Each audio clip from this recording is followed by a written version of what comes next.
नमस्कार दोस्तों, स्वागत है आपका हमारे रोमांचक सफर में, जहां हम खोल रहे हैं रामायण के अनसुने पन्ने। क्या हनुमान जी आज भी इस धरती पर मौजूद हैं? क्या लंका आज भी जलती है? रावण की असली ताकत क्या थी? आज हम आपके लिए रामायण के 10 चौंकाने वाले रहस्य लेकर आए हैं, तो तैयार हो जाइए रामायण के अथाह सागर में। कहते हैं कि भगवान राम के सबसे बड़ीढ़े भक्त पवन पुत्र हनुमान अमर हैं।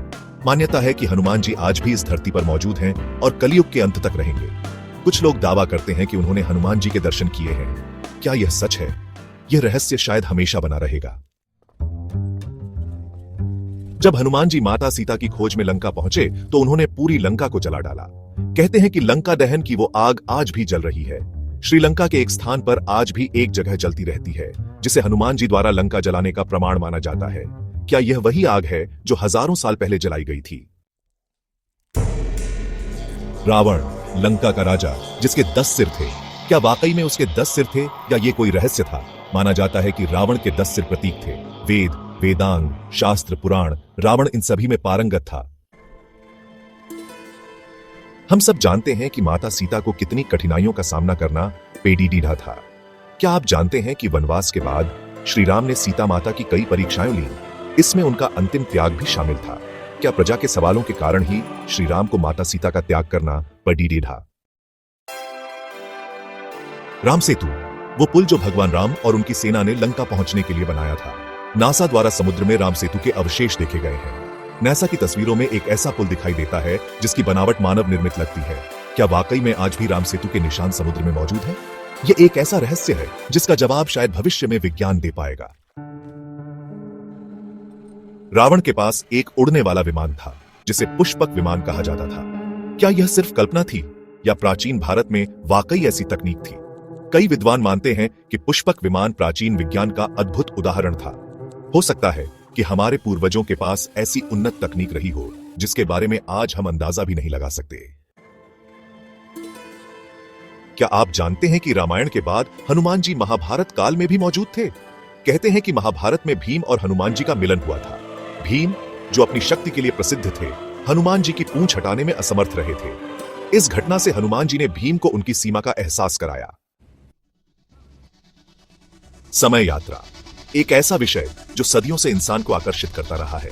कुछ मान्यताएं कहती हैं कि रामायण में समय यात्रा के संकेत मिलते हैं। कहा जाता है कि रावण के पास ऐसा रथ था जो समय में यात्रा कर सकता था। क्या रामायण के जरिए हमारे पूर्वज भविष्य के बारे में बताना चाहते थे? रावण, जिसे हम सिर्फ एक राक्षस के रूप में जानते हैं, लेकिन क्या आप जानते हैं कि रावण एक महान विद्वान और शिव भक्त भी था? उसने कई देवताओं और राजाओं को हराया था। कहा जाता है कि रावण ने देवराज इंद्र को भी परास्त किया था। यह घटना रावण की शक्ति को दर्शाती है। सीता माता द्वारा दी गई अग्नि परीक्षा, यह घटना आज भी लोगों के मन में सवाल खड़ी करती है। कुछ ग्रंथों में बताया गया है कि लंका में जो सीता थीं, वे असली नहीं, छाया थीं। कहते हैं कि रावण ने असली सीता को बंदी नहीं बनाया था। अग्नि परीक्षा के बाद जो सीता आईं, वे असली थीं। क्या यह सच है? विभीषण, रावण का छोटा भाई, जिसने श्रीराम का साथ दिया था। लेकिन क्या आप जानते हैं कि श्रीराम ने विभीषण को श्राप दिया था? जी हां दोस्तों, श्रीराम ने विभीषण को श्राप दिया था कि उनका सम्मान कभी नहीं होगा, क्योंकि उन्होंने अपने ही भाई का साथ छोड़ दिया था। शायद यही वजह थी कि श्रीराम ने उन्हें यह श्राप दिया था। रावण की मृत्यु कैसे हो सकती है? आखिर उसे वरदान में अमरता प्राप्त थी। क्या आप जानते हैं कि रावण की अमरता का रहस्य उसके नाभि में छिपा था? कहा जाता है कि रावण के नाभि में अमृत था, जिससे वह अमर हो गया था। श्री राम को यह रहस्य पता था और उन्होंने रावण की नाभि पर वार किया था। लक्ष्मण, श्री राम के छोटे भाई, जो हमेशा उनके साथ रहे। लेकिन क्या आप जानते हैं कि अंत में श्री राम ने लक्ष्मण जी को त्याग दिया था? जी हां दोस्तों, यह सच है। कहा जाता है कि यमराज श्री राम से मिलने आए थे, लेकिन लक्ष्मण जी ने उन्हें रोक दिया था। इसके फलस्वरूप लक्ष्मण जी को अपने प्राण त्यागने पड़ी। रामायण, जिसे हम सिर्फ एक पौराणिक कथा मानते हैं, लेकिन क्या आप जानते हैं कि कुछ मान्यताओं में कहा जाता है कि रामायण में कलयुग की भविष्यवाणी की गई थी? जी हां दोस्तों, रामायण में कलयुग के बारे में बताया गया है। इसमें बताया गया है कि कैसे कलयुग में पाप बढ़ेगा और धर्म का नाश होगा। श्री राम, मर्यादा पुरुषोत्तम राम, जिन्हें हम भगवान विष्णु का अवतार मानते हैं। कुछ ग्रंथों में श्री राम को विष्णु का 7वां अवतार बताया गया है, तो कुछ में उन्हें 8वां अवतार बताया गया है। तो फिर सच क्या है? क्या श्री राम विष्णु के 7वें या 8वें अवतार थे? यह एक ऐसा रहस्य है जिसका जवाब शायद हमें कभी नहीं मिल पाएगा। तो दोस्तों, ये थे रामायण के कुछ अनसुने रहस्य।